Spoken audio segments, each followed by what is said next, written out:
بسم اللہ الرحمن الرحیم الحمد للہ والصلاة والسلام علی رسول اللہ وبعد رب اشرح لی صدری ویسر لی امری واحلل عقدۃ من لسانی یفقہوا قولی۔ معزز سامعین کرام، السلام علیکم ورحمۃ اللہ وبرکاتہ۔ ہر حاجت کا بہترین قرآنی وظیفہ۔ آج ہم دیکھتے ہیں کہ لوگوں نے ان وظیفوں کی دکانیں کھولی ہوئی ہیں۔ یہ وظیفہ پڑھو گے تو یہ ہو جائے گا، نہیں پڑھو گے تو یہ ہو جائے گا۔ تو میرے بھائیو، آج آپ کو ایک قرآن کریم کی آیت بتانے جا رہا ہوں، سنیے۔ اعوذ باللہ من الشیطان الرجیم، رب انی لما انزلت الی من خیر فقیر۔ ترجمہ: اے اللہ، تو جو کچھ بھلائی میرے طرف اتارے، جو کچھ خیر میرے طرف اتارے، میں اس کا محتاج ہوں۔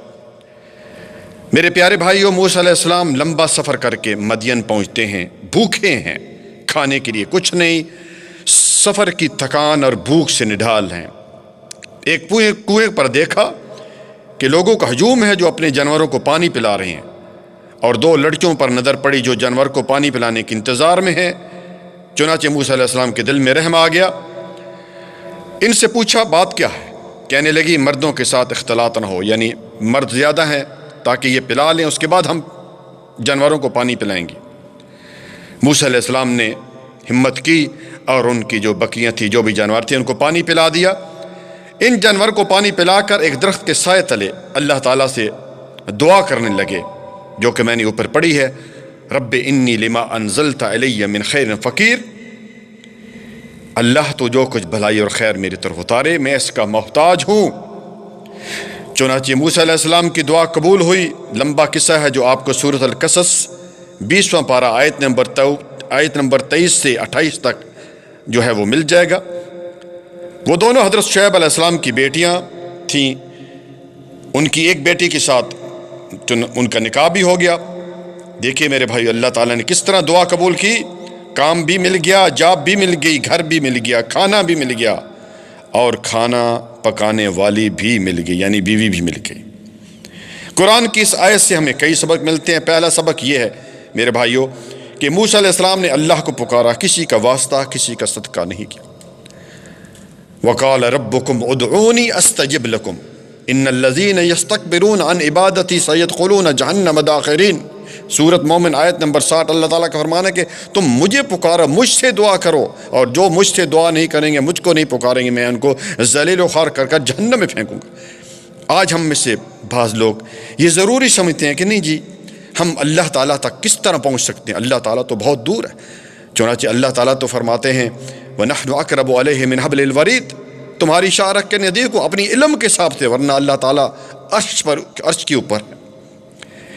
اسی طرح کئی لوگ یہ سمجھتے ہیں کہ اللہ تعالیٰ ساڑی دعا سنتا نہیں، انہاں دی موڑتا نہیں، ساڑی انہاں دے اگے، انہاں دی اللہ دے اگے، یعنی اللہ تعالیٰ ہماری دعا نہیں سنتا، ہم تو بڑے گناہگار ہیں، یہ جو ہیں قبر میں ہیں، یہ بڑے پہنچے ہوئے ہیں، ہم جو ہیں ان کے سامنے اپنی گزارش پیش کرتے ہیں اور یہ پھر آگے اللہ تعالیٰ پہنچ جاتے ہیں۔ میرے بھائی، یہ صحیح نہیں۔ اللہ تعالیٰ نے قرآن کریم سورۃ زمر میں کیا فرمایا؟ ما نعبدهم الا ليقربونا الى الله زلفا۔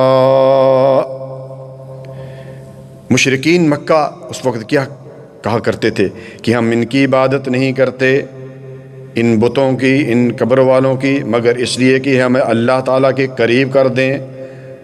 ان کا بھی یہ عقیدہ تھا کہ اللہ ہماری سنتا نہیں، ان کی موڑتا نہیں، ہماری ان کے آگے، ان کی اللہ کے آگے۔ اور سورۃ یونس میں کیا فرمایا؟ وَيَقُولُونَ هَؤُلَاءِ شُفَعَاؤُنَا عِندَ اللَّهِ، کہ یہ اللہ تعالیٰ کے پاس ہمارے سفارچی ہیں۔ تو میرے بھائیوں، ڈائریکٹ اللہ سبحانہ و تعالیٰ کو پکارو۔ یونس علیہ السلام مچھلی کے پیٹ میں کس کو پکارا؟ ایوب علیہ السلام بیمار ہوئے، کس کو پکارا؟ زکریا علیہ السلام کی اولاد نہیں، اولاد کے لیے کس کو پکارا؟ ہمیں بھی چاہیے کہ ہر وقت ہم اللہ سبحانہ و تعالیٰ کو پکاریں۔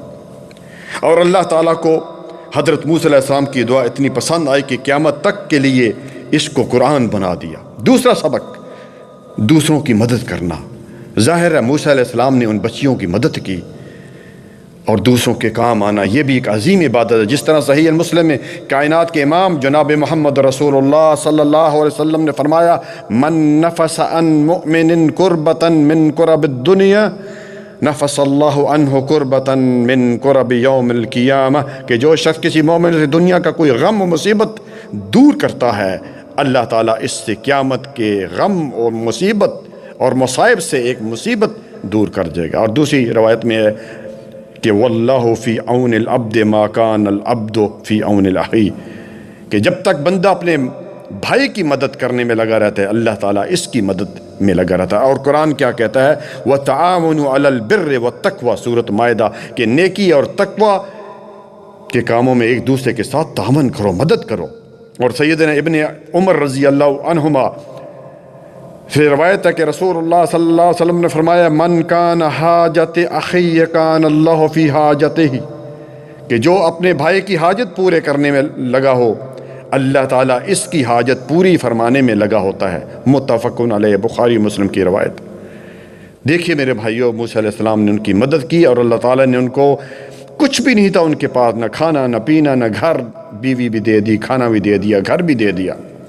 اس لیے میرے بھائیوں، یہ دعا ہر حاجت کے لیے ہے۔ رشتہ نہیں ہو رہا، جاب نہیں مل رہی، بیماری ہے، غم ہے، دکھ ہے، پریشانی ہے، آپ قرآن کی دعا پر ذرا غور تو کریں۔ اللہ تعالیٰ کا فرمان کیا ہے کہ جو تو بھلائی یا خیر میری طرف اتارے، کوئی بھی خیر ہے، کوئی بھی بھلائی ہے، رشتے کا مسئلہ یہ بھی بھلائی ہے، بیماری ہے یہ بھی بھائی اوپر سے شفا اللہ تعالیٰ کی طرف آتی ہے، نوکری کا مسئلہ یہ بھی ایک ہمیں حاجت ہے، اللہ تعالیٰ سے ہم مانگتے ہیں، یہ بھی اللہ تعالیٰ کی طرف سے آتی ہے۔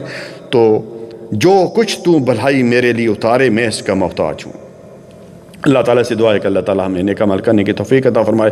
میرے بھائیو، اب میں دیکھتا ہوں کہ کتنے لوگ اس دعا کو آگے سینڈ کرتے ہیں۔ ربنا تقبل منا انک انت السمیع العلیم وتب علینا انک انت التواب الرحیم۔ سبحان ربک رب العزۃ عما یصفون والسلام علی المرسلین والحمد للہ رب العالمین۔